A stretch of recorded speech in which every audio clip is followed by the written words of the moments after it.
2, 1.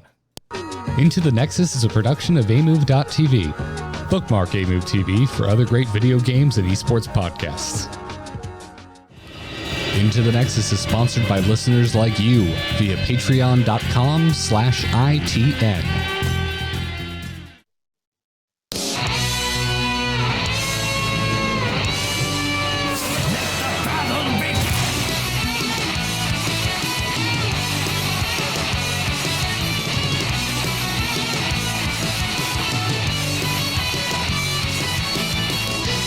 Greetings and welcome back, everyone, to Into the Nexus, the podcast all about Heroes of the Storm. I'm Garrett Weinzierl, joined as always by Mr. Kyle Fergusson. How are you doing on this fine week, Kyle? I'm doing fantastic. Paradox gave me a lot of homework last week that I was enjoying, practicing, trying out. The only problem is, well, there's two problems this week. One, it's clearly summer. You know, it's the warring season. People seem a little more salty and toxic and grumpy, and I don't think it's children. Children don't play MOBAs. No, it's just grumpy people. Maybe with children in their house so they can't play as much MOBAs. Yeah, man, we're not cool enough for the kids. Maybe League is, but I feel like us Heroes and Dota players, we're older. Yeah, we don't have music videos and wacky t-shirts. Does anyone have music videos right now, Kyle? That's a question I would like to ask to you. Or have we come full circle where there's music videos again because everyone just consumes everything on YouTube? So the fact that MTV is nothing but reruns of I don't even know anymore is relevant. No one knows. Gotcha. I guess music videos are still a thing because I still watch music videos for bands I like that make new music videos on YouTube. No, League of Legends did that K-pop thing a while ago. When I play Spotify on my phone, it sometimes plays like mini music videos, which is more like the creator being silly on their phone for half a second. If we did a crossover like that for Heroes, would it be K-pop? What would it be? I feel like it would be Dragon Force. Okay. Yeah. Well, like the metal, you know. Some sort of, but like specifically like speed metal, not like death metal. More kind of not quite 80s, but you know what I'm getting at. Yeah, the power metal, the ballads, but not so 80s, of course. I mean, Gloryhammer is a band I'm really enjoying following right now. They had a fabulous new album. I don't know what Hoots Force is, but they sing about it, and it's great. You should listen to it. Honestly, it's enjoyable. I'll have to check it out, man. I'll have to check it out. I've been listening to a lot of Carpenter Brute lately, which I would highly recommend for anyone playing Heroes of the Storm. That music will get you pumped. That music will make you land Kerrigan combos like it's nobody's business. Gotta have a soundtrack after all. The second problem of the week is that they were sneaky, Garrett. I'm sad about the sneak. The sneak. Oh, sneak. You're talking about the cloaking, sneaking in, and assassination of preseason ending. Yes, they extended it by a month and 3 weeks with no word to us as players. Things have returned to normal, which is just so sad in some ways because just last week we were talking about, man, season's coming to an end. What should we get ready for? People are going to come back. Here comes the new season. And they just go and change it and don't tell anybody. And people I've got time now. Oh, homework's not due for another week. And they kind of wandered off. And my games have returned to normal, which is nice. But now we have to go through it again at that point in a month and a half. Yeah. Well, do you? Or did everyone else get it out of their system already? Maybe. It's a hard question to answer, right? We don't have time machines. But I would hazard a guess that you probably won't see as strong of a shift in the texture of your games in 4 weeks. I hope so, because it's always just so shocking. It sneaks up on me the final 2 weeks of a season. I'm pretty settled in what's my mains for that particular balance patch and meta. And here come a lot of oddballs. And once again, I must look in the eye of everybody who's listening or talk in the ears. What are you doing in unranked? You're amazing. Chromie, Tracer, Malthael, the list goes on of you darn tootin' unranked great players who don't play ranked mode. And I get it. You're nervous. Maybe you want a 5-stack. You can do that now over there. Just come on over, join us. I want your plays in the ranked mode. Man, maybe they just decided that they don't want to deal with ladder anxiety. Maybe. But I'm with you. I want your sick plays, man. Yeah. I want your sick plays. Except for that Tracer that I got into a text argument with in my quick match game earlier, but they're gonna flow. It's it's gonna happen. It's sweaty. It's just that time of year. I've been back on tanking a lot because things have settled down and returned to normal, but my tanks have been under blast pretty hard whenever anything goes wrong. And so it goes. The tank is the first to die. Sometimes you're Johanna. We've all had this Johanna game where you just can't stay alive. And it doesn't make a lick of sense. You're supposed to be invincible and have the kitchen sink at your back, but you just dead. Steamrolled, dead Johanna. Sorry, man. The one I always get is you condemn, and then 3 of the enemy team are in your backline, and your backline's gone. It's like, I condemned. I did what I could. My shield is on cooldown. That's my Johanna. I get what you're talking about, but that doesn't feel as common to me as sorry backline. That's the more common Johanna failure I experience. That's fair. There should be a thrall or someone else back there helping you out. You are gonna have that Muradin, Chen like problem where you can't hold on to people. You're not Arthas. Diablo's got one hold on a person and then it's over, and you usually use that to engage with. So there's a limit to what she can do. But people have been grumpier. But hey, what is cool is I 100% saw after our episode last week with Paradox, the Alarax he was discussing. They are now everywhere. Yeah, man. You brought up Thrall, so I've been seeing a lot of Thrall. I feel like your Thrall has finally caught on. That immediately just turned into Ragnaros. Now I'm seeing a lot of Ragnaroses. Yeah. And this week I've seen an Alarak in basically all of my games. Interesting, right? I mean, granted, now that it's in our heads, we're going to see it happening, but it's more about that show of force that he was discussing last week with us. This makes for a really stale Alarak to battle, and with the knowledge behind you, it can be a little tilting to watch your teammates fall for it. It's the show of force. If Alarak hits 3 abilities within 2 seconds, they take additional damage. Hitting enemy hero with 3 of Alarak's abilities within 2 seconds gives him sadism up to a maximum of 20%. So no matter if the Alarak's dying or not, he's managing to keep his sadism above 100% and have a pretty big impact on the game. But you immediately know what we could just call the not Paradox Alarak, because they go force towards themselves, telekinesis into the Discord strike, and then lightning. And that's it. Just over and over again. They basically just walk around like they're Garrosh or something and perform the same combo. Whoop, zap, zap. Over and over again. And you can't fall for it because once it misses, they just fart off to the back line and suck for all of 15 seconds. Yeah, man. I mean, what have we been talking about for over a month now in terms of the rise of different heroes in the win rates? We've been talking about Ragnaros. Alarak is higher in win rate than Ragnaros. We've been talking about Falstad. Alarak has overtaken Falstad in the last week as far as win rate. We've been talking about Rhaegar. Alarak is just underneath him. Just underneath Rhaegar, Kyle. A top 10 here. Alarak is in the top 10 now, actually. I think he is number 10. If we're looking at Halt Slugs. It's just, it happened. Paradox came on last week and just pointed. He called it. Like, Babe Ruth, that shit. Said, yeah, Alarak. And he's right. Alarak is on the rise, doing very well. And I'm just sitting here going, well, I've been practicing my Kerrigan.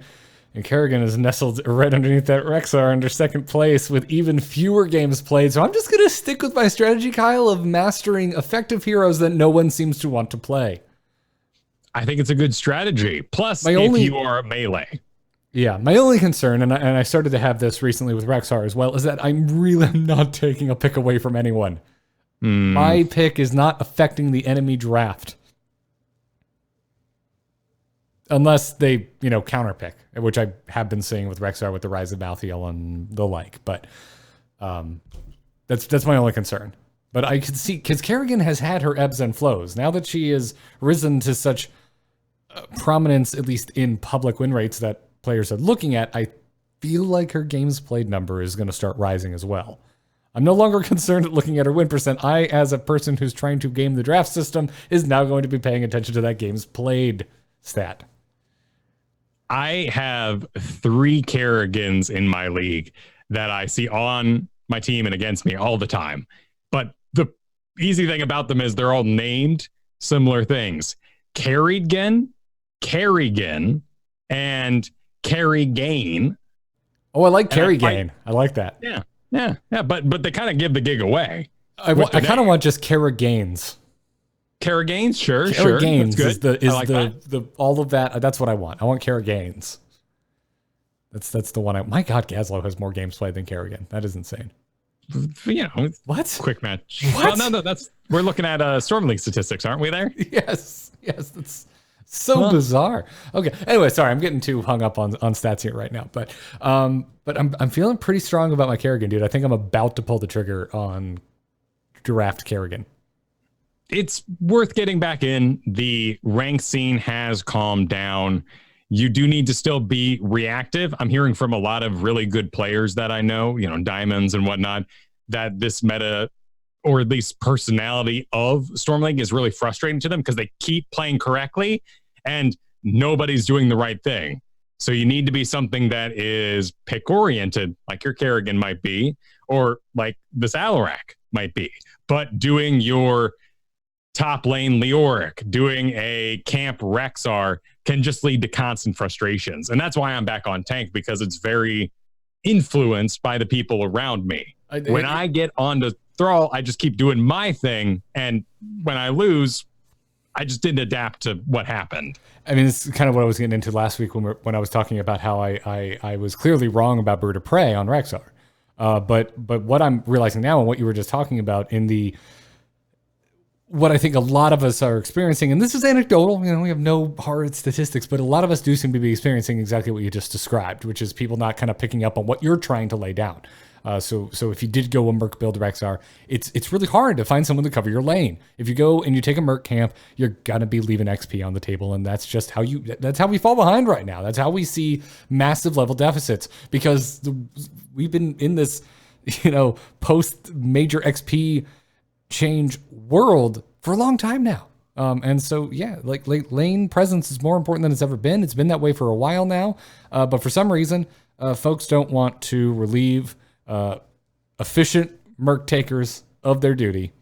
And so they can't. So what I found myself, when I found myself suddenly looking at Easy Prey being nerfed, and being I felt forced onto Bird of Prey, it ended up being a massive savior for my own games, because suddenly I found myself in this world where no one wanted to let me go take Mercs, and since I didn't take the Merc talent, I didn't want to go take him in the first place. I lucked out, man. That's the right choice. It's just like perfect timing for that talent change, because I was not giving Bird of Prey the time of day.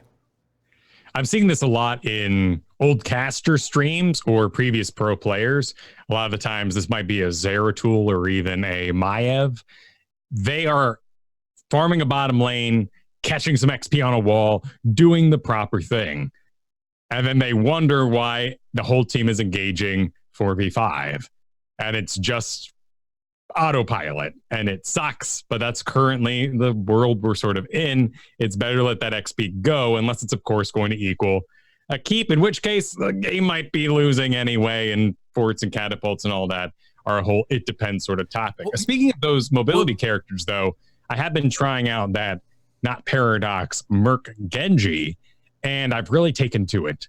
And I don't think it'll be a goal in draft and ranked for me, but everybody should have one, and I think that might be my guy. I'm really excited about that.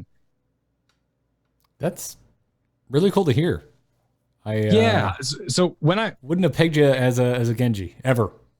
No, well, and the idea of them being able to take mercs because they have a decent auto attack is pretty nice, but also all three shurikens into one giant lets you get them down decently fast, probably about the speed of a Malthael, and you don't lose any health as you shouldn't because you're, walking back and forth and dodging the boulders. Well, wrap your head around this one, Kyle. This is the last thing I wanted to mention because it just hit me, which is that do you think part of this kind of no, don't go take, we're not going to let you go take mercenaries attitude that we kind of find ourselves in, is this a result of a lot of games played, a lot of picks of bribe characters?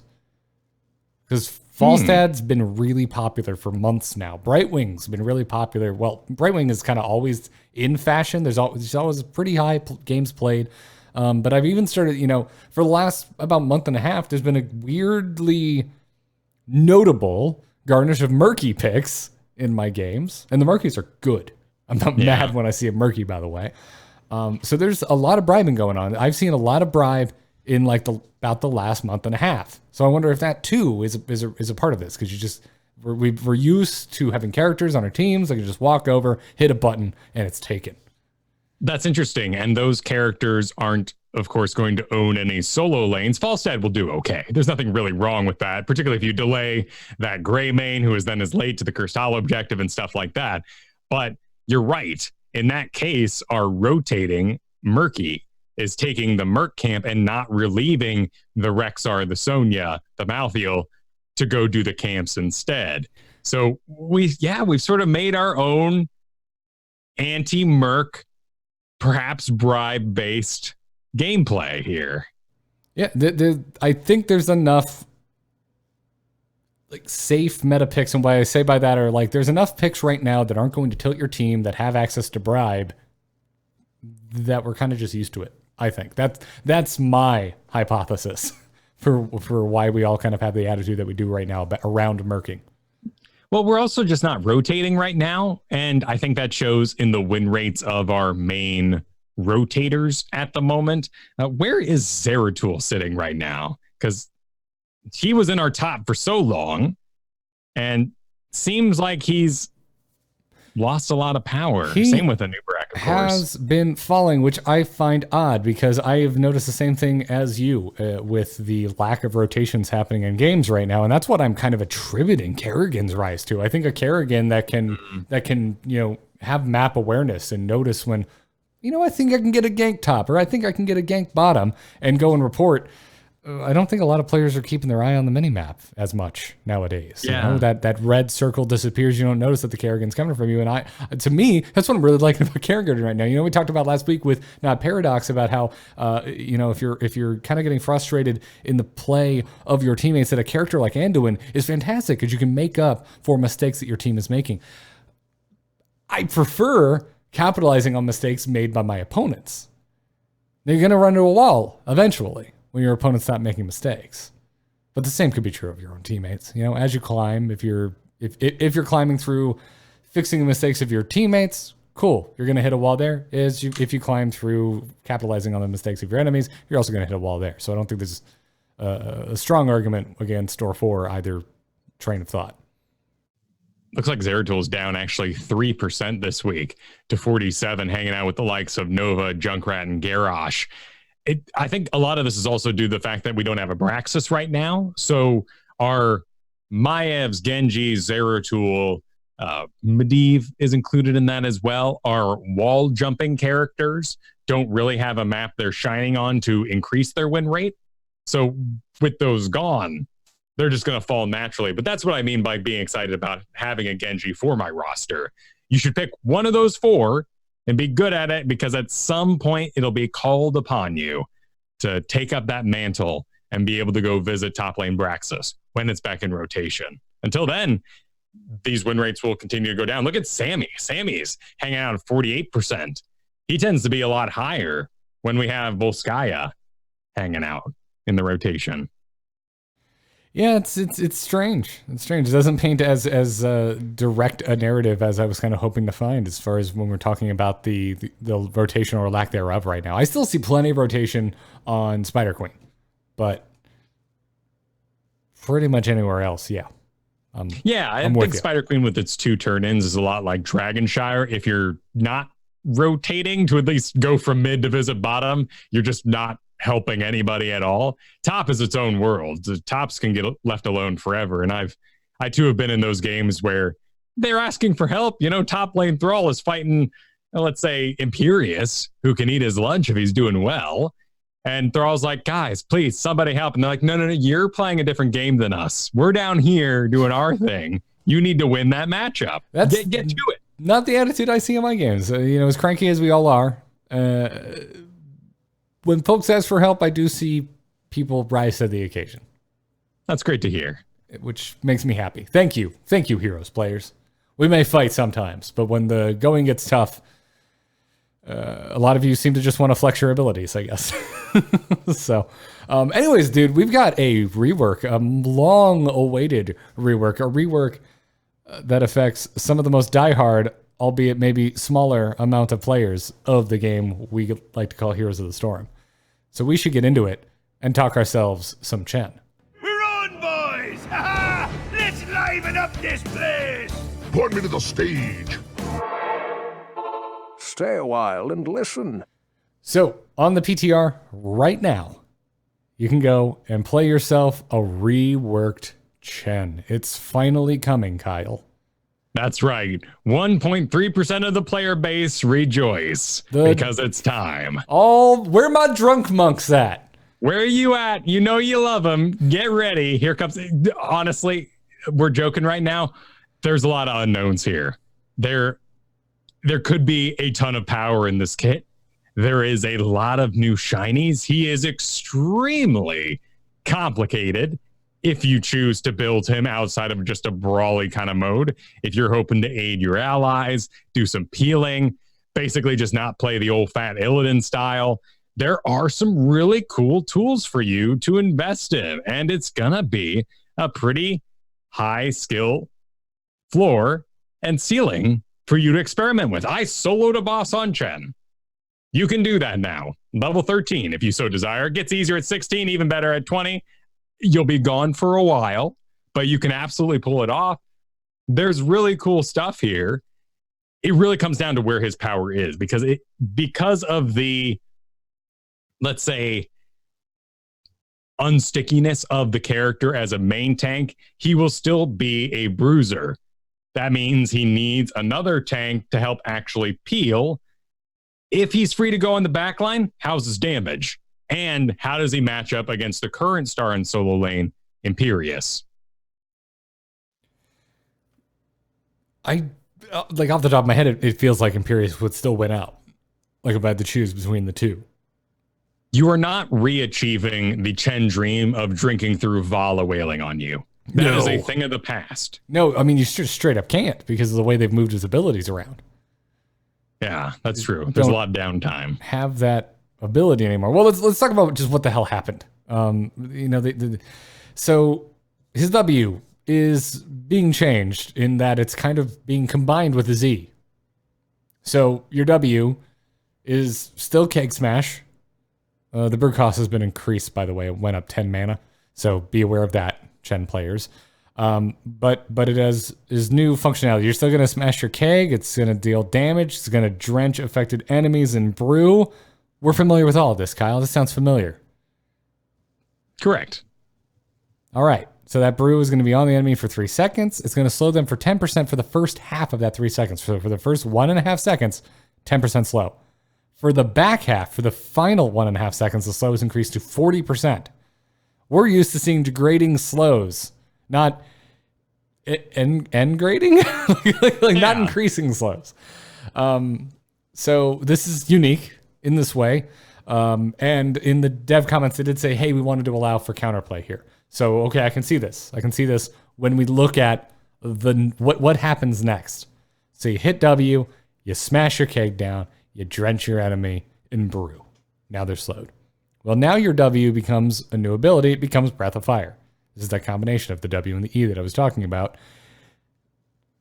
The cooldown has been reduced from 5 to 1.5 seconds. But here's the thing. You can't just double tap W.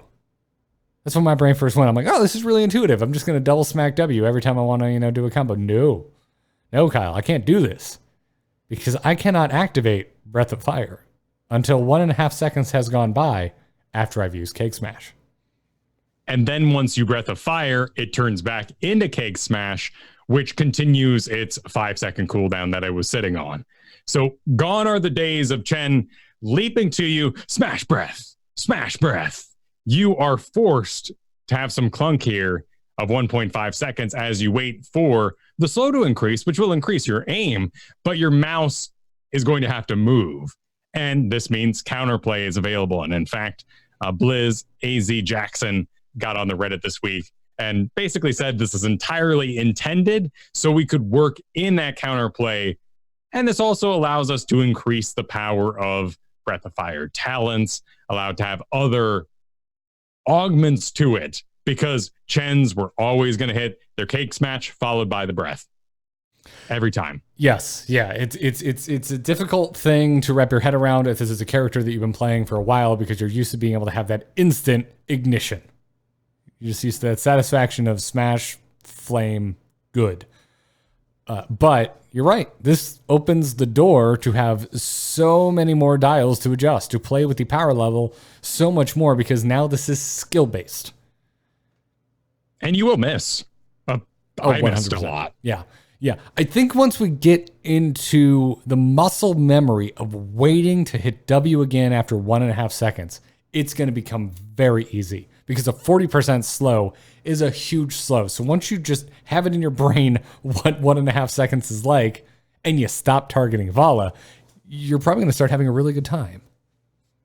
It is a cone, so it's extra easy to miss when they have that time to move, because it's thinnest in the melee range, much like a lot of our abilities are. Your, blinds on Johanna, your multi-shots on Vala. Sometimes you miss because it's at its thinnest point. With the time for them to wander off, with the slow increasing to 40, it gets easier. It's also important to note here that there is an augment your fire deals. When you light them on fire, you increase the duration of the slow by 1.5 seconds, and that is addition. So there is no blaze mode here where you have to wait until it's already past some arbitrary point in time, and then you add 1.5 seconds to your current ignition. Just light them on fire as soon as possible. You're increasing the overall duration of the slow. This is going to be great for killing targets that will not die to burst. This is essentially, if you land your Breath of Fire, this is a 3-second, 40% slow. Yeah. Do you have sustain? Cool. The tank target's probably dead at this point. It's also important to note, perhaps at this point, that there has been a rather huge change to something like pressure points, which you might have been using to apply big post-13 slows.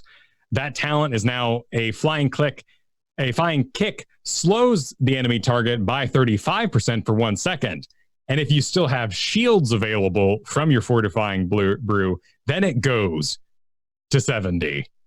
And that means that this Cake Smash slow is that much more important. There is a functionality problem here I do not like for one particular talent tied to Ignite, which is Withering Flames at 4. Igniting an enemy hero reduces their spell power by 30% for 4 seconds. This talent is kind of useless because of the clunk baked in. If you go on Jaina and you leap on her and you Cake Smash her, what's Jaina gonna do in that 1.5 seconds available to her while you wait to ignite her on fire? You're going to cast all of her abilities? All of her abilities in one big pile. Then you're going to reduce her spell power by 30% for 4 seconds while she has no spells to cast. Maybe you take less damage from her Q. Right, as that like resets for the next part, right, which might be worth it. That's about it. But yeah, I mean, there's certain scenarios where it's worth more than others. I think Jaina is probably the most glaring example you could give. That's a bad example, right? Because that's a EWQ real quick. It's like Cone of Cold Blizzard, send an ice bolt to your face. This is bad. Ice Lance. But Li Ming resets. This is worth something. But again, you're If you're taking this like, I'm going to counter Sweet Lead Ming resets, it means she's getting resets, which means you're losing already. Right. And in that perfect draft where you are playing Muradin, backline Muradin, and we have a Johanna as well. So go for it, Muradin. Get that Li Ming. Maybe Chen is a great pickup there. And if she tried to magic missile your face, then goes, oh, this is Chen, I'm going to try to get up to my front line and help out. You've now reduced her by 30%. And that may have a place in this world. But it does leave all the Ignite talents in a really odd spot. Yeah, it's strange. I mean, it's kind of it ties into that overarching comment at the beginning of this, which is we're going to have to wait and see how this stacks up against the meta right now, against real players right now, because the PTR is just not a place where we can test this anymore. Yeah. It was pretty hard to test it like when there were a lot of players on PTR. Yeah, those weren't exactly balanced games. With the MMR, it had worked out for us over the course of maybe 13 quick matches you would put into it. Yeah, exactly. So, I would like to talk about Stagger. Yes, we must. Stagger is super freaking cool. This is on your E now. This is what has replaced your Breath of Fire. You essentially activate it, and now damage taken over the next 3 seconds, so you get a 3-second window. Chen really likes his 3 seconds in his new kit, by the way. But over the next 3 seconds, that damage that you take it says prevented, but that's misleading. Once those 3 seconds ends, Chen receives 75% of the damage that you essentially absorbed, but it is spread out over 5 seconds. So you're essentially opting in to poison damage for all the damage that you took in 3 seconds, but you also get a damage reduction because you're only taking 75% of all the damage that you took over 3 seconds, dealt to you slowly over 5 seconds. And this has obvious interplay with Fortifying Brew because it's still there. There's been a lot of changes to it, but it still essentially works the way you kind of remember, even though a lot of numbers have been changed. But you can now activate your Stagger, take a ton of damage. At the end of that 3 seconds, you see essentially that poison effect appear on your health bar, showing you how much damage you're going to take over the next 5 seconds. You can then pop your Fortifying Brew and mitigate a large portion of that damage. They've left a hole here, which is allowed for mastery and kills by the enemy team. Basically, your stagger damage is going to be applied over 5 seconds, and Brew's channel time is only 4 seconds. So there's always going to be some health that gets through. With talents, you can augment that. You can add more shielding. There is also a talent called Gift of the Ox, where you can take that to a 60% of damage taken. So basically 40 armor for all the damage you took. I mean, look at Imperius, look at ETC run around at higher level or with a level lead. 25 armor is perfectly fine for a tank to beat. It's 40 armor, and you're taking out a loan on the damage that you get to pay back over time. It's really interesting. It's very unique. It's also, in my mind, a bit complicated. Chen is now a pretty damn complicated hero, I think, looking at these changes. Stagger is one of the most unique abilities I think I've seen in this game, period. I was going to say on a warrior, but I think just period. It's really unique in the way that it functions and also the way that it works in conjunction with Fortifying Brew. Right. Over time, we've taken away Chen's ability to drink constantly and left him windows of vulnerability. Now Stagger allows you to have something to do during those windows of vulnerability in order to actually move around, because you are not channeled while staggering. You can walk in and out of tower range. You can get out of that blizzard. I do wonder if there is going to be a lot of Chens taking more damage than they should in their role with the lack of regen they have, because they have Stagger, of course. It's just going to be easy mistakes.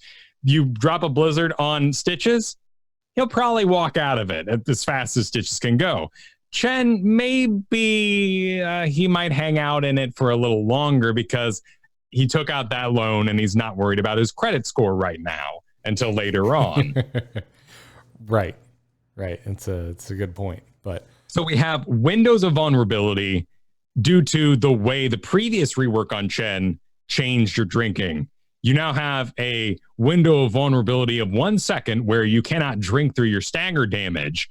You have extremely limited ways to get your own health back. You choose that at level 1. It's basically a choice between auto attacks against soaked targets, bonus regen from orbs, or 2% max health per basic ability you cast. That one, you're like, oh, well, that's the one. But you still have your 100 brew mana that you have to manage, and you're casting 3 abilities, having to drink not only for health or to recover from the stagger and the shielding that you want to survive and do the bruising you need to, but just to be able to cast the basic abilities in order to get that health back. That is the balancing act. And I'm very impressed by this design. Not only that, big round of applause because you worked in some really cool World of Warcraft style abilities to Chen as a brewmaster monk from World of Warcraft. Yeah. It's a lot to take in, but there's more, and it gets better. 2 big ways. You talking about heroics? Yes, and celebrate. Oh, oodalali. Oh, my goodness. Have you ever been chain dazed and silenced for no darn tootin' reason by a wandering keg? Yes. Well, there's some counterplay now. They increase the movement speed. On text here, it seems really dangerous. Knockback duration increased by 28%. Knockback speed increased by 53%. Oh my God, they made Wandering Keg amazing. Not so. Well, the speed would mean you get to your destination faster, which is good for you if you're getting hit by the keg. You also fly about the distance of a full range Rainer push. Yeah, it's a sizable knockback. So previously, you'd be right where you were with the barrel on you, and you just go, blah, blah, blah, blah, blah, blah, blah, blah, blah, and Chen would perma-stun you. It's a daze, but you're silenced during it, so you couldn't cast a Vault or a Genji get out of dodge ability. Right. Now you're actually pushed back far enough that you have time for that Vault, unless, of course, Chen uses a wall. But that's good on Chen for casting his ability in the right time, using a wall in the right place. Hurrah for your skills. You got me. I was in the wrong. I touched a wall like Diablo. It's my fault. Yeah, obviously, and also if he knocks you into his team and they have stuns or a Tassadar wall, Sure. Okay, there's all your, it depends. But if he pushes you away, which is what we've seen Chen's do in the past, where they just start kind of moving you back towards your team just to silence you because you're some character they don't want doing your thing. You can't do that anymore. They hit you with this in any direction other than towards their team. You're going to have time to react. Yeah. So, yeah. But I still think this is good.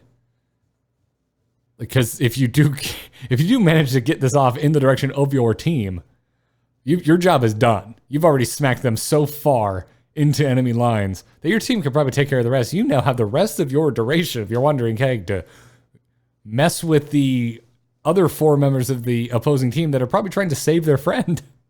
Yeah, you also knock back further if you're trying to steal a boss pad or get someone just off a general mercenary camp. It has its place.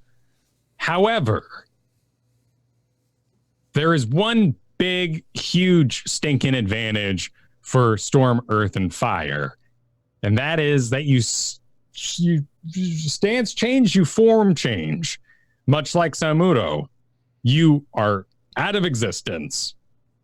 And this does mean that, much like Samuro, if you're in a Malfurion route and you do your illusions, you split your character, you refresh your character, and you will now be stuck in those routes again because you're a new instance of yourself.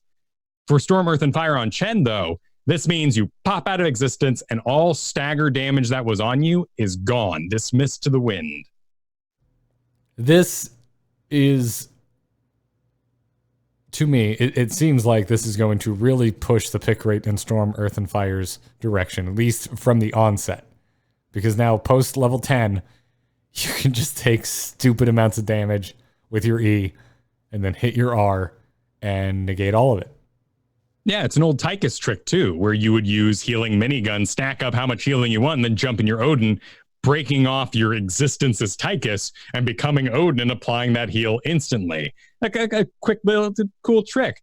It is worth noting that Wandering Keg at level 20 gives you armor, which is kind of neat. And when you're sitting on 75 armor works on the stagger. So you just took your, reduced damage to 75% poison and reduced that poison damage by 75 further. That's great. Pretty neat. But Storm, Earth, and Fire is where you're going to make some plays. And boy, are there some cool plays to be made, and really just awesome design. Like, damn, Heroes team. Holy crap. This is a really, really cool. I'm a little sad it's on Chen, because this could be a character's thing. A whole character could be based on what they did with Storm, Earth, and Fire. I'm not trying to oversell this. Like, literally, whoa.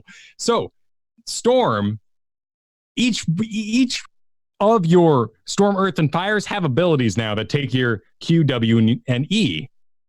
And each has new functionality. Like, Storm has new functionality, Earth has new functionality, Fire has new functionality.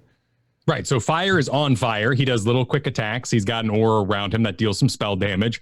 Earth, if you want to think of it, is your Colossal Smash variant. He's the big two-hander, big slow attacks. And Storm is shooting the lightning bolts at a range. By the way, for Chen players out there, Storm is always favored when you come back out of this ability. So when you're running away, make sure Storm isn't the one getting caught on the back end. Yeah. And so Storm, Earth, and Fire, like, overall, let's not get into the Q, W, and E, the activated abilities, once you actually pop this ultimate. Each ability can only be cast once, your Q, your W, and E for your Storm, your Earth, or your Fire. But the final ability that is cast, whatever ability you want it to be, based on the order in which you activated these abilities, is going to be empowered. And this ties into the new functionality for the Q, W, and E when Storm, Earth, and Fire is active. So Storm, your spirits gain a shield for 400 over 3 seconds when you activate that Q. If that's the final ability that you cast, the shield amount is increased to 750 with no limit duration. And the duration of Storm, Earth, and Fire is increased by 5 seconds. So even if you use this at the tail end, you're getting value. Because you're adding... It's kind of like a fancy Tal Rashas for Li Ming. Oh my god, I didn't think about that. You're absolutely right. Earth, so you smack W. Fire and Earth leap to the target location. They deal 32 damage, and they slow enemies in a large area by 70% for 1.5 seconds. A 70% slow, Kyle, for 1.5 seconds. That's if you just hit it as the first or second of your Q and QWE. If it's the final ability cast, you increase the damage dealt by 300%, and the leap roots enemies. An instant root for 1 3/4 seconds. 1.75. That's really freaking cool. And then finally, Fire. You hit it, you smack your E. You're going to increase the attack speed and attack damage of the spirits by 50% for 5 seconds. But if it's the final ability cast, you increase the attack speed and attack damage bonus to 75%. And the spirits, that means all three, if they're still alive, versions of your Chen now are moving 50% faster. You gain 50% movement speed for the duration of this. That is bananas. That's pretty cool. That's how you can try and get kills as a Chen. If you go the Storm, Earth, and Fire build, I think from the get-go, I'm just using E last. I'm going to jump through, body block some poor sucker, turn the 3 people, and burn them down with my E. The root is also just an amazing finisher. It gets the Earth and Fire away from your Storm, and Storm is the one that you are favored to return as. So if you're going on a fort and you want to get it at level 10, you can just throw those 2 in there, knowing full well you're going to be okay back here. I even sent them over a wall. They got a kill on a Junkrat, and my Storm was perfectly fine on the other side of that wall. They died, didn't matter. I came back, no problem. If things don't go team fighty, if you accidentally used it too early, then Storm sitting there to increase your duration. All these will come into play, but I did favor just casting Fire first, because it's a 5-second buff of attack speed and attack damage for 50 seconds. And you'll probably be in a fight. And really the movement speed, unless you're really trying to get that one kill that's running away, which we will see someday, just wasn't as useful in the games I played. Okay, good point. You're already walking me back. Now, it goes a little deeper, and at level 20, every single one of the Storm, Earth, and Fire spirits have their enhanced version of their ability on cast. Okay. That's very strong. So you get the shield, you get the duration, you get the root, you get the movement speed. You get it all at level 20. And also a 100% increase by 100% of Chen's maximum health to the spirits themselves.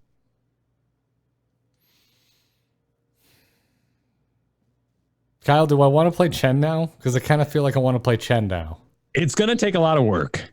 It is, but I'm pretty much playing like two heroes right now. I got some room to stretch.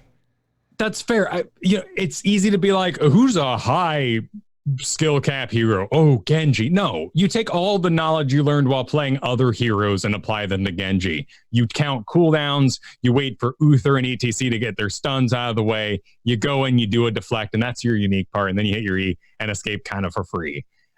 Chen has a lot more going on, and you are going to leave those huge holes of vulnerability if you're not optimized. I could seduce you with a couple of other talents here. Like now, Purifying Brew gives you unstoppable for 1.5 seconds. It's basically just to like dodge a boss stun, but it could help out. No. It's not as hot as Storm, Earth, and Fire. I'm going Storm, Earth, and Fire, so I'm taking that freaking level 20 augment. I got one more for you, though, that is pretty good. Energizing Brew at 20. If Chen fully completes his cast of Fortifying Brew, drinks it all, you gain 20% maximum health and 20% increased damage for 25 seconds. Okay. All right. That interests me. It's pretty handsome. Purifying Brew, not as exciting. But all right, Energizing Brew. You've piqued my interest. Yeah. I dig. And folks, if you're interested in the new Chen, Kyle has rounded up a lot of the builds that the community has been putting together in our show notes. So you should head on over to amove.tv/ITN. Look for the episode 273 post. Scroll down to the bottom, look for that Google Docs link. And they're right there under our discussion of Chen. Yeah, we got here that boss build I was talking about that has to do with applying bonus damage. You got yourself the Fat Illidan sticky build that you might be interested in. There is a main tank Chen build going around. You will find that it, of course, is still a bruiser build. It's slightly reliant on that damage reduction we were talking about, doing more things like the keg knockbacks. So we'll see. This all depends on Chen's individual power when we get there. Yep. Muffin Pickle says you're going to have to change some preconceptions. Thank you. Thank you, Muffin Pickle. There were some other changes in here. Some, kind of bug changes coming in the patch. Chen was it as far as hero adjustments. The Chen rework is the big thing for this patch, other than an event that we'll talk about in just a second. But first, some of the more notable bug fixes. Diva, your mech is no longer immune to friendly abilities. So Garrosh tosses are back in. Yeah. Also, the one that we haven't gotten to experiment with since this bug or fix was added, now re-added back in, intentional bug now. Anduin can grab a friendly bomb, bring it on top of your team. Cool. Also friendly hooks, stitches. That would actually be really cute if, you put a bomb too far out and you're all standing on the bomb pad or the boss pad. Yeah, so Diva does her little boost and lets the bomb go and it wanders a little too far and the fight is progressed backwards on top of Anduin. So he's like, bomb for my team. It's kind of awesome, actually. Yeah. Yeah. That's sweet. It doesn't seem very in character for Anduin for him to just be like, pull a bomb to him and detonate it on top of his friends and enemies. But no.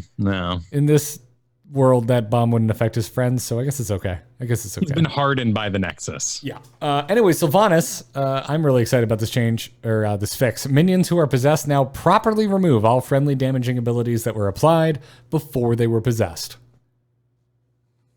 Thank you.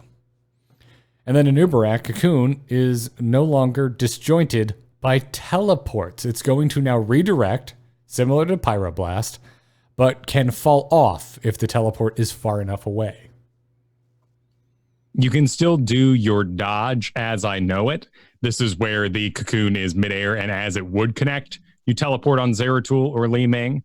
You can actually on Johanna Unstoppable, where someone could cleanse you as it would connect, and the Cocoon is gone. It is not a stasis, which is what it's like Maw and Time Stop are. But you're talking about like essentially the frame where it would touch you. Yes. Not just in between, any amount of time in between when it leaves an Uberak and hits you. It's like the exact like single frame when it would have connected. Right. An Uberak cannot cast Cocoon on an unstoppable target. He simply is unable to complete the button you are trying to press. Yeah. Yeah, and that's why it needs to be super, super, super clutch to pull this off. Right. If you are amazing, and I think we've all had one of those sweet unstoppables as the Stitches hook connects, but it was entirely accidental. But yeah, you'll own up to it. You're a badass. Something else was happening at the same time. You know, like you saw an Uther stun coming in or something, but it just so happened that hook was just about to land when that unstoppable came down. And you just get to call it like you're playing casual pool. Oh, yeah. And you made a sick shot that you definitely weren't planning on, but you're just going to own it. Like, yeah, no, I meant that the whole time. Yeah. But the other big thing coming, not just the Chen rework, Kyle, we are getting a summer event, and it's MechaStorm 2. Pretty sweet. Need this Vala skin in my life. So we're getting a new Vala skin and multiple tints, and we're getting a new Yrel skin, multiple tints. There were some tease art that went out ahead of time. The Yrel one brought it into focus for me, but the Vala one went out first, and I was just like looking at this Evangelion-looking mech pilot and a mech behind her, and I'm like, it kind of looks like Vala a little bit. Like the mech's got crossbows. I'm assuming it's Vala, but the character, I mean, I don't know. I'm used to Vala having glowing eyes and a hood up. Yeah, there were a lot of calls that it might have been Orphea or something along those lines. They entirely teased this and released the news on the weekend, so it was over by the time this week fired up. Right. The Yrel skin is quite fancy. They have some nice little moves, a little jerky action to them. They also included a mouthfeel here, which is rather fancy. I apologize to everyone who ends up playing with my awful mouthfeel, because I will be playing him because of this awful skin. It is amazing. It is solid, yeah. But yeah, it's like we've got like Gundam pilot theme this time. Yeah, not only that, but they actually included in the skins where you're buying them a little tiny pilot hanging out there, you know, on the character themselves. Oh, that's super cool. That's super freaking rad. I love it. I love Gundam Wingman. I think it's time for a rewatch, so I can realize I'm too old to like it as much as I did when I was a teenager. Few anime that I watched in my younger years I still enjoy, but Dragon Ball Z is one of them. I will go to my grave loving Dragon Ball. There's also going to be a chain quest here with the usuals you will expect, unlocking sprays and the like, loot boxes along the way. I do think it's interesting that loot boxes are still a part of this event. Some people are theorizing that the delayed season roll is going to work in the promised, perhaps summer landing hero progression rework. But the fact that this quest includes loot boxes suggests that we will continue to have loot boxes as a part of that upcoming hero progression rework. Oh, that would make a lot of sense. Some are sad. The loot boxes aren't just, going away? You know, I don't think we'd get rid of them entirely, but at this point, gold equals loot boxes, gold equals shards. Loot boxes help you get shards. We could just go on a full gold system, though, for hero levels. There's no reason to give me a loot box on a hero level up, because I could choose with that 1,000 gold to go buy a loot box. Or if I'm a new player, let's say, I'd be that much closer to owning another hero that would help me invest further in the game. Yeah, but we don't know for sure. Correct. So it's all cool our jets and see what happens. But yeah, it seems like a hit for sure. But that stealth push of the new season, it probably has more to do with the new progression system isn't ready, right? Probably because our queues haven't been insane, right? Like we have like the biggest problem right now that I see discussed is smurfing, and that's an issue with the players, not necessarily the system. Even though maybe the system at the upper end is causing players to want to smurf, but that's a little more, one or two parts removed. Right. It's a really odd issue.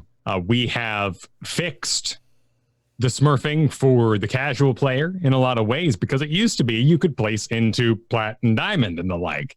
Nowadays, a plat or a smurf account will place in silver, gold, maybe even bronze.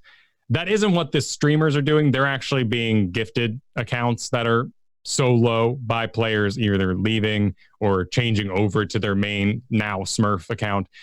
And that's why those are in the bronze area. You don't get there usually by placing. I mean, it'd be easy enough to game it, right? Like, I guess throw games, which would be awful, and you would probably not do on stream, so you got away with it. Right, that would be even worse. So the system reduced the amount of smurfs for people who said, oh man, I'm hard stuck in low plat. I can smurf and get myself a diamond account. Let's do it. But that means now placing lower, streamers are doing the smurfing to do the climb challenge. So we're going to ruin it no matter what. We're awful people, all us gamers. My point was not to just bring back up smurfing, but to say that overall, if we push smurfing to the side for a bit, overall the system's been working. There haven't been major glaring issues with matchmaking or anything of the sort. Right. The fact that the season was delayed does not seem to be a coding, work out the bugs in what would be the new system issue. It might entirely be tied to there's no rewards for participating in the preseason. There's no rewards ready for the official next season. The quests system that we've talked about with the continue to play ranked mode over the course of a season isn't ready. And so they just threw that switch. I'd love an answer, though. We want to know, Blizzard. Tell us some stats. Tell us what's been up. We've been participating in a preseason. We're helping you out. We want to continue to help you out. We want to make this game better. But you got to let us know what you found out so far. Yeah. We'll find out maybe sooner rather than later because there's AMAs coming up. They posted a schedule of 3 upcoming AMAs, but they're announcing this so early in advance that we don't know what the topics or the focus of each AMA is going to be just yet. But the first one is coming up not that far out, Thursday, June 20th at 10 a.m. until noon Pacific. They all run 10 a.m. to noon Pacific, by the way, will be our next upcoming Heroes of the Storm AMA. It will then be followed by another AMA on July 18th and a third AMA on August 8th. My so August 8th one will be, is there going to be some type of weird classic tie-in? And that'd be interesting. And is it coming with Onyxia as a playable hero in Heroes of the Storm? No, they'd want to do that at BlizzCon. We said that before, but of all the years to not blow something at Gamescom or right beforehand, like now's the time to be like, remember BlizzCon Heroes of the Storm? We're still here. You should come back. We got something really exciting for you. They can't blow it at Gamescom because Blizzard isn't going to Gamescom this year. Oh, that's right. That's right. Yeah. That's all right. It just means a bigger, more exciting BlizzCon for us, even though StarCraft was canceled. Yeah, I'm still upset about just losing Dustin Browder to a project that didn't come through. The saddest part on my mind there is that it's an intense thought, but is staying on Heroes of the Storm a poor career move for our designers? And would they want to stay on Heroes? Did Dustin Browder, by going off Heroes to work on another project, fill out his portfolio better than if he would have stayed with us and continued to give us Murkies and Cho'Galls and Towers of Dooms and the like?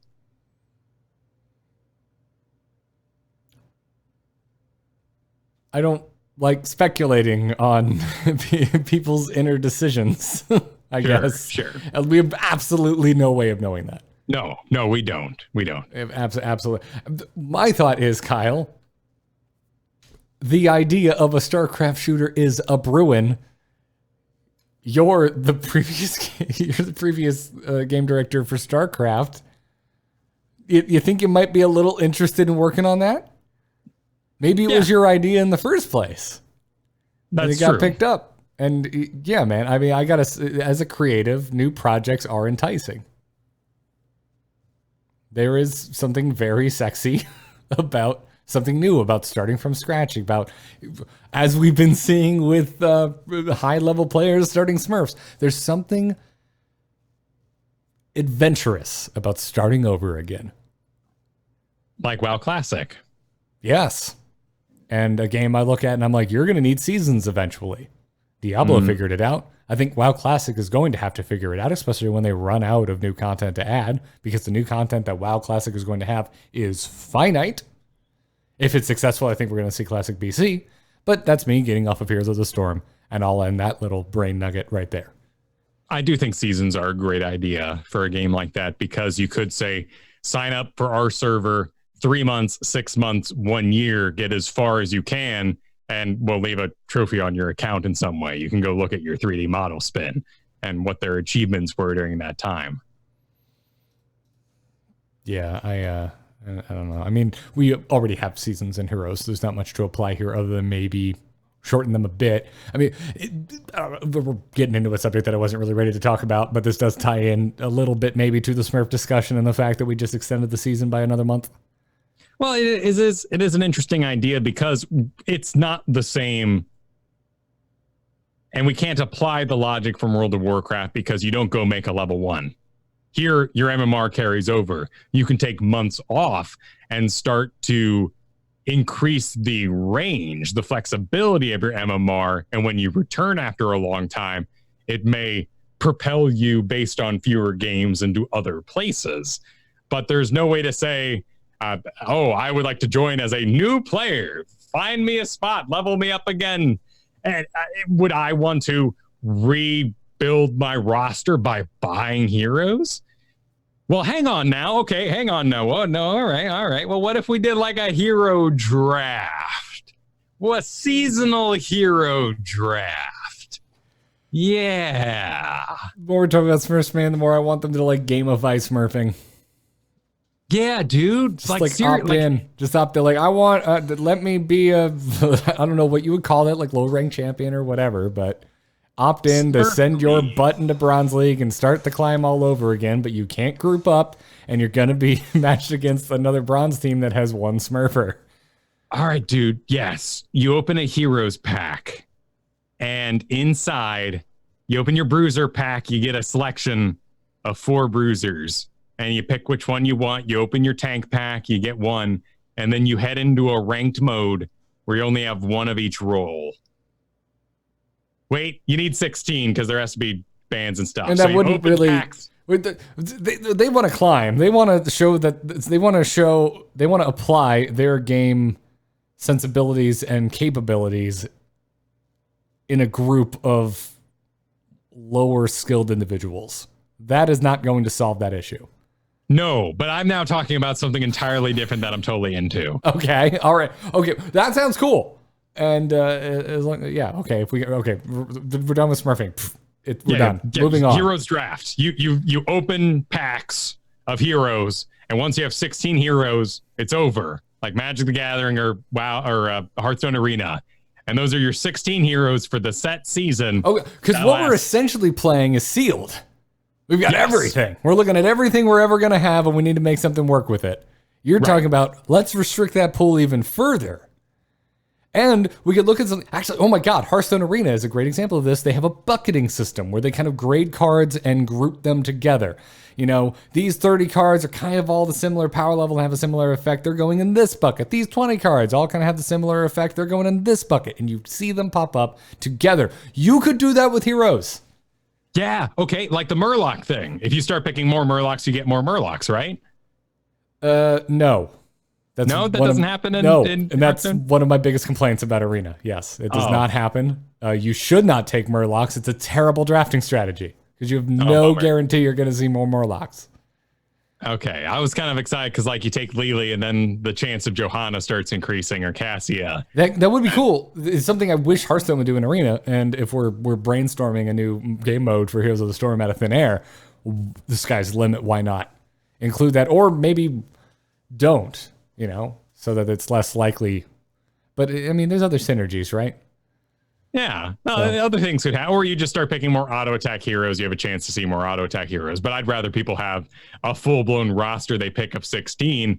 Let's get rid of the symbol in this dream world of what your preferred role is when you queue in, and everyone has their deck sitting next to them, and you can go click their little deck, and 16 heroes show up, eliminating themselves as the draft goes on. But you can see everybody's roster of 16, and you play a game.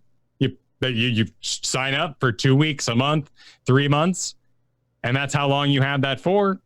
And you start at gold. Everyone starts at gold, and you go from there. I mean, you could even probably, I don't know exactly how you do it, but you could do this like a pseudo auto chess, man. Like you go in, you just queue for this mode. It's a draft, but instead of picking from the whole thing, it's your turn. Here's 5 heroes. Pick one. That's what you're playing this game. Yeah. They don't allow duplicates, and oh man, I would be so into this game mode. Yeah, I mean that's not too different from what a mode I know Dota has, where you are given 3 random heroes at the start, and then you decide what you're going to play for that one game. Sorry, I'm just laughing now because Manny is in the chat room, and he just goes, "Kyle, wouldn't it be great if it worked like Hearthstone?" Garrett, it would be great, but Hearthstone doesn't work like that, and it's stupid that it doesn't.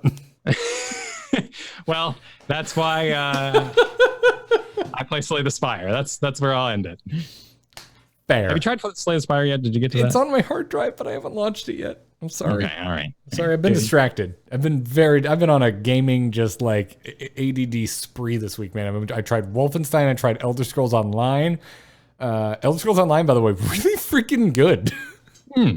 Really good. I kind of wish I had an extra 40 hours in my week to just like grind that out. But anyways, that's the either way. To break it down, we want to solve a smurfing issue. We want to cause people to be invested for periods of time more intensely. And something that I've wanted for a long time is a way for people to accidentally learn how to play the game that's not ARAM, because ARAM teaches you a different game. Things like auto chess make you go, oh, that character named Axe just did a slam attack.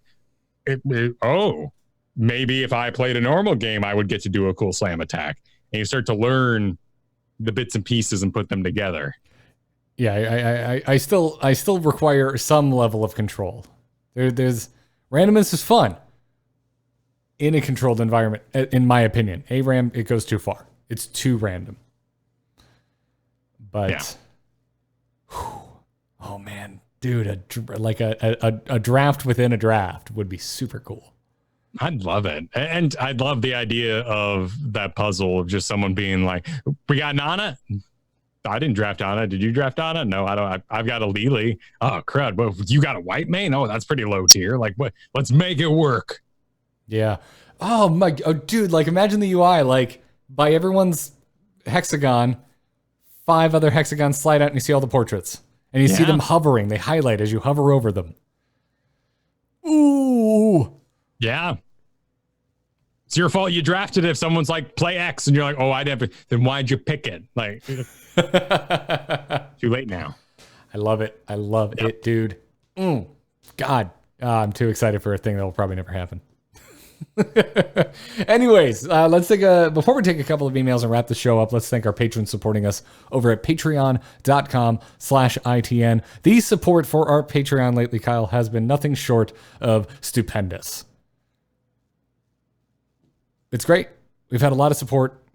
We can't thank you enough. Thank you everyone who's been signing up to support Into the Nexus. And to celebrate, Kyle, we just posted a new episode of Weak Sauce. We sure did. We haven't hit our Weak Sauce goal, but we just had such a huge surge of love and support over at patreon.com/ITN that we thought we would celebrate with an honorary Weak Sauce where we talked about E3. It's on the Weak Sauce feed right now. It's there. The same old feed that has always just been kind of hanging out there in the ether with no new episode in recent memory.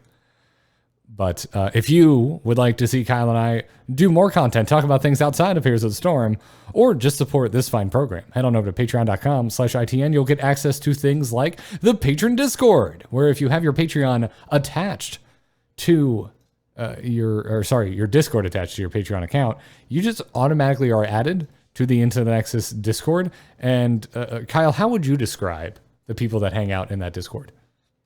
Very cool. Very comforting. A family, if you will. It's about family, Kyle. We might as well rename the Discord Fast and the Furious. Wow. That's all you got? And to some of our more recent patrons, I want to thank Algertis K, Widget33, and Alber, no last name given. Thank you very much for the support. And if you enjoy what we create and would like to support it, patreon.com/ITN is the best way to do so. Darkness stopped calling. Does anyone else hear that buzzing? Hold on. Darkness just texted me. You can send your emails to itncast@gmail.com. If you're a patron, send us a message directly on Patreon or drop it in the questions channel in the patron Discord. Tane writes in this week and says, I have a little tip that most of the Dahaka players I run into seem to be unaware of. Most Dahaka players seem to be misled by the name of the drag ability into thinking that you always have to move and drag your victim with it, when sometimes it can be helpful to just use the stun and get in some free auto attacks by not moving after you land your skill shot. This synergizes well with Dahaka's auto attack abilities, including the one that reduces the drag cooldown when landing auto attacks. You can also use it to reposition on their other side to initiate a body block. Most players seem to think moving directly backwards is their only option. I'm sure you were all probably aware of this, but based on what I'm seeing, it seems like the community may benefit from a PSA on the subject. Thank you for your PSA, Tane. You are absolutely correct. Very, very true. Perhaps even sadder than the lack of knowledge on a body block or just getting bonus damage in through your auto attacks and using your level 7 talent, Feeding Frenzy, is that you completed your body block, but you got excited and you activated Dark Swarm, which causes you to be able to move through units, which means they can move through you and no more body block. Yeah, getting excited is a really good way to put that. Yeah, you need to be careful about that. Specifically if you're going for body blocks. In any other scenario, whatever, Dark Swarm away. But body blocks are real good, man. Oh, I got some sick body blockers on an ETC today. I was just feeling so good. We lost the game, but I felt so good. Nice, nice. I don't see a lot of Dahakas anymore, and I'm confused, a little sad. I mean, Dragonshire's still in the game, so I'm still seeing Dahakas.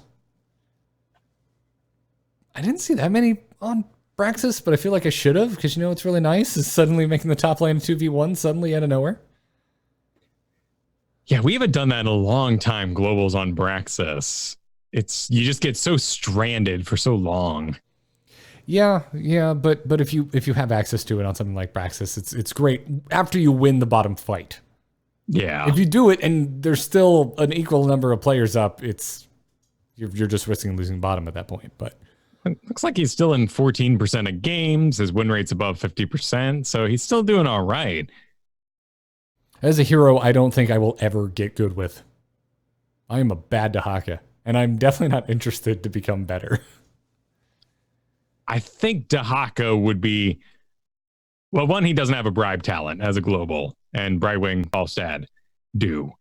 And I think that's where my brain goes, well, I don't need him in this instance to fill out my team, give a global, and take care of a Merc Camp grabber, 2-in-1. But he also doesn't have any way in his talents to reduce the cooldown on his dig. And that's just sad. That's why I've fallen in love with Brightwing, and why I've been able to learn her is because I can say I know my perspective of my fly-in, how I can reduce it by clearing lane minions, and I can choose to go bribe and negate that power, participate less globally, but have this other global presence through the Merc camps. Dahaka, you memorize one dig, And maybe that makes it easier, but it just means that I don't feel as active. I'm waiting on cooldowns. It's an interesting way to think about it. Lead Ruffian writes in and says, who do you guys think would be a good hero from the Blizzard universe to have a similar kit as Darius in League of Legends or Axe in Dota 2? The resetting execute always seemed cool to me. Kyle, I have played Dota 2. I have no idea how Axe works, and I don't like League of Legends.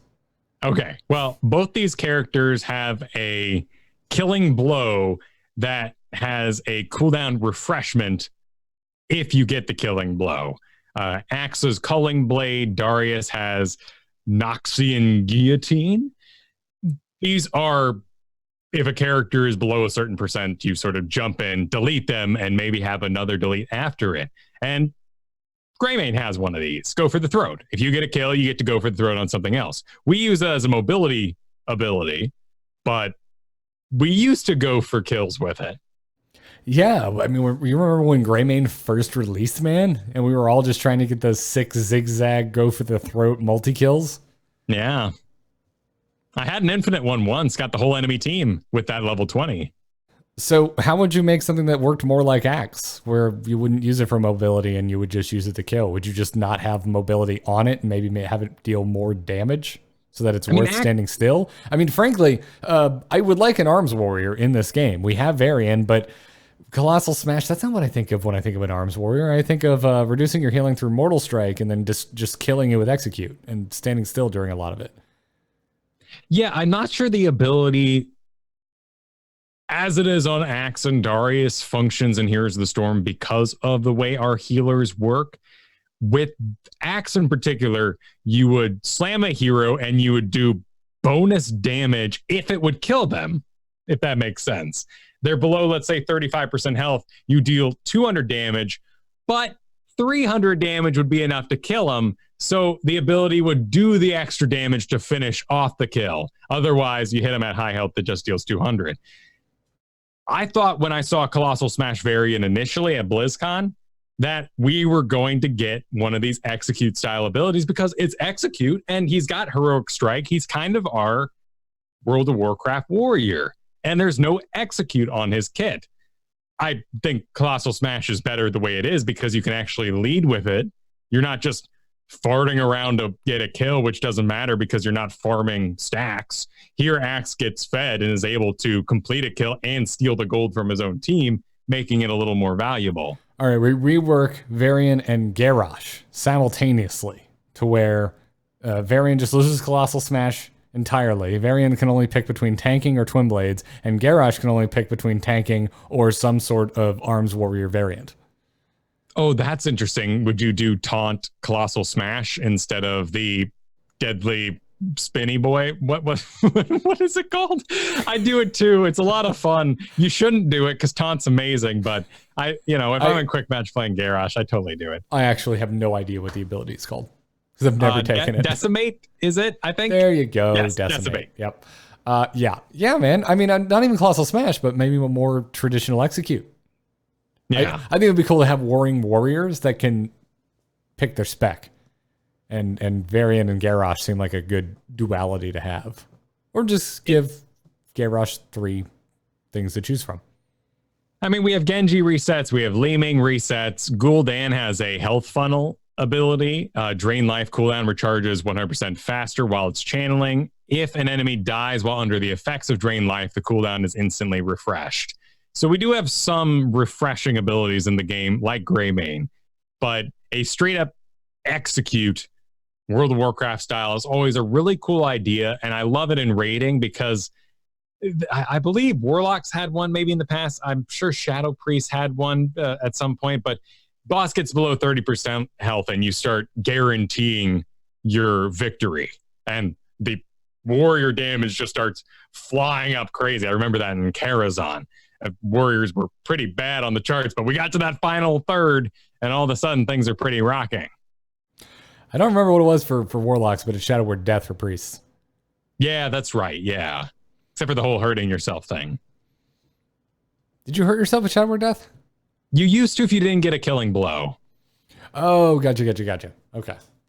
It's been a while, but I played Shadow Priest quite a bit back in the day, kind of like Lich King through Pandaria. Played quite a bit of Shadow Priest. But it's been a while. I think those would be our main candidates for it. Yeah.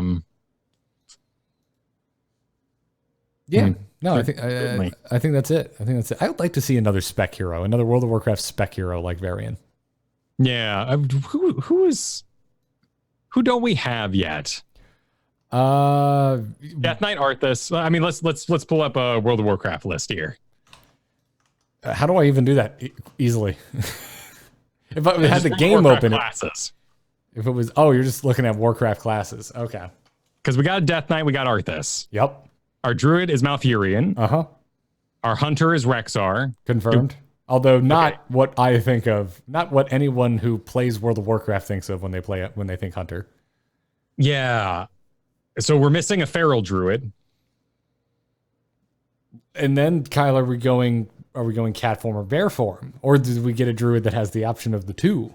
That would be a really cool choose your class character, is to have a Druid. I mean, there's few things from the past as jumping off a cliff and turning into a bird and then landing and jumping into a leopard and, really booking it. Oh, leopards, you can get that extra speed by being cat for a little bit, hit your dash. Okay, leopard again. Now I'm a deer because that's my leopard form. What if we just added a Druid character and they could bear form for tank, cat form for DPS, or tree form for healing? Clearly, the multi-class thing did not work out, but we're imagining here. Mage, we got Kale, Foss, and Jaina. So we got Arcane. Chromie, it's not Arcane, but... Really, let's be honest, Li Ming is basically an Arcane Mage. Okay, good. Yes, I like it. Monk, we got Brewmaster. And even more so now, Tank Brewmaster Chen. Yeah, new Chen rework is a lot of lessons learned or a lot of flavor brought in from World of Warcraft monks. Paladin, we have Yrel with Avenging Wrath being actually one of her abilities, and Uther. And Uther with Divine Shield actually being one of his abilities. And Divine Storm. We got Rogue, Valera. Yep. No poison. Well, no, she deals garrote damage.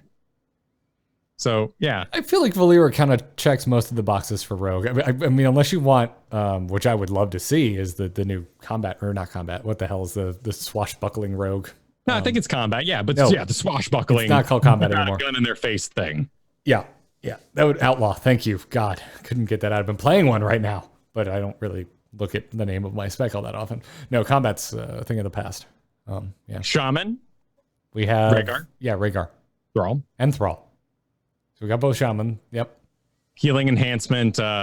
Elemental, though. I mean, the elemental bonus lightning that would fire is pretty cool. The guaranteed crit elemental is summoning. We don't have any totems that summon fire elemental or earth elemental. Yeah, caster shaman would be cool. Like a purely caster shaman. The Thrall threads that a little bit, but not by much. Yeah. Warlock. We got Gul'dan. Yep. No pet warlock. I still want Wilfred Fizzlebank. Warrior, we just talked about Varian and Garrosh, and this list does not include Demon Hunter. Illidan, yeah. We got everyone, man. Gang's all here. We don't really have... Oh, and then Priest, we got Anduin and Whitemane. So we don't really have anyone that needs a 3-part coverage, but clearly there's some in there we'd like to see. Feral and I think Shaman were our big ones we discussed. Yeah, and even like a more classic hunter. I mean, if you want bows and arrows, I mean, Tyrande and Sylvanas have got you covered. So right, there's bow options for you. So, okay. We're out, Kyle. I want that druid that we just brainstormed. We had some fun brainstorming today. It was a fun what if episode of Into the Nexus on top of ended up being at the end. On top of bringing you some facts. So that's going to bring us to the end of this episode, by the way. So keep the emails coming, itncast@gmail.com. Patrons, send us messages directly over at patreon.com/itn or drop them in the patron Discord. Speaking of our patrons, thank you one more time for supporting us over at patreon.com/ITN. Huge thanks, by the way, to our producers, Declan H, Cheesy Bob, Chris K, and Robert M. We got 4 producers, Kyle. I'm so excited about it. We got one more slot for a producer left. If anyone out there is interested, head on over to patreon.com/ITN. You can catch us live Thursdays at 5 p.m. Eastern, right here on twitch.tv/AMoveTV. Come join the fun. Join our chat room. Some lovely people hanging out in there. Make some friends. Join up afterwards. Play some games. And speaking of which, if you're a patron, keep your eye on the Patreon. Sign-ups for our next Patron Bonanza should be showing up within the next week. Kyle, before we go, where can everybody find you? You can find me over at twitch.tv/Kyle Fergusson playing Heroes of the Storm in the mornings, doing Chen reworks and such when there are reworks to be had, playing that ranked mode, having a good time playing video games over there on the Twitch. Follow me on Twitter as well at Kyle Fergusson, 2 S's in Fergusson. I'm Garrett Art on Twitter. That's GarrettArt. That's how you follow me. 2 R's, 2 T's, and Garrett. I have a brand new episode of R2T2 out. Speaking of the spelling of my name, it's the letter R, the number 2, dash the letter T, the number 2. That's my solo podcast. Sometimes I have guests, but the last week was just me waxing philosophical about the cancellation of that StarCraft shooter that we just learned even existed in the first place. So if you would like a mini history lesson about StarCraft Ghost and you're interested in my thoughts on the cancellation of what is, frankly, my dream game, go listen to the latest R2T2. Everything else is at amove.tv, and you can find Kyle and myself talking E3 2019, our thoughts on everything, except for the Avengers game, which we forgot about, but both of us think it kind of looks bad. So Spoiler. So the thing we didn't discuss, but yes, it is. There you go. We forgot to talk about Avengers, but I think everything looks like a Ken and Barbie doll. They didn't show any freaking gameplay. That presentation was terrible, and everyone I'm hearing from that actually saw the gameplay demo says it looks questionable. So there's that. But we also didn't cover the 20 anime games. We did. It's not comprehensive, but we covered most of the big announcements, things we're personally excited for. Go check out Week Sauce, WEEK Sauce, all one word, no space. It's an old show we used to do every Monday morning. If our patron hits our next goal, we're going to start doing it again on the regular. We're really close to it, and it's where Kyle and I get to talk about things other than Heroes of the Storm. So go check it out. There's a celebratory episode up right now that we did just because the support from the patrons has been so dope. So we figured on top of having Paradox on last week, thank you again for getting us back to our paid guest goal, we would record a Week Sauce and have some fun. So go check it out, Week Sauce, wherever podcasts can be found. And that's going to do it for the show. Thank you all for tuning in. We will be back next week with episode 274 of Into the Nexus. But until then, good luck and have fun. Take care.